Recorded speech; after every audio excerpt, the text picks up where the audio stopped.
For God so loved the world that he gave his only Son. Today, I want to take a look at our motive for generosity. Why do we give money to support the mission of the church? Do we do this because it's our duty or because we think that the church needs our money? Do we give in order to make God proud of us? And what I'd like to suggest is that on this journey to generosity, we're moving to a place of giving from only one motive, and that motive is love. For God so loved that God gave. Now, to illustrate, I want to tell a story about my daughter Annie, who recently drew a picture for me. She was very proud of her art, and she ran up to me and presented her picture very proud and said, "Dad, I'm giving this to you because I love you." Annie so loved that she gave.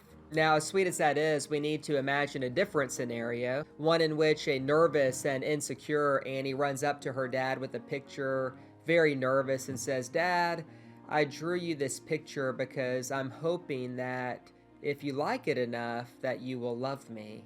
Now, thank God that didn't happen, but if it had happened, I would have grabbed my daughter by her shoulders and looked her right in the eye and told her that there is nothing she can do to earn my love because my love is a given. Love is not the reward for generosity, but rather something that flows from me that will always be hers as a gift. Now, we need to apply this to our relationship with God. Whenever we offer our gift to earn God's love will always remind us that the great gospel truth is that there is nothing we can do to earn God's love, that we are God's daughters, we are his sons, that God's love is a given and that it will never be taken away. In his book, New Seeds of Contemplation, Thomas Merton writes about this, and in that wonderful book, he has this great quote where he says that the fight against greed and selfishness is not the commandment to love,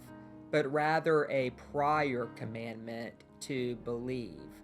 The root of Christian love and generosity, he says, is not the will to love, but rather the faith that one is deeply loved by God. And so this week, I just invite you to lean into that love because it is only from a place of divine love that true generosity springs forth. This is the essence of our faith, and it's the secret to a more generous life.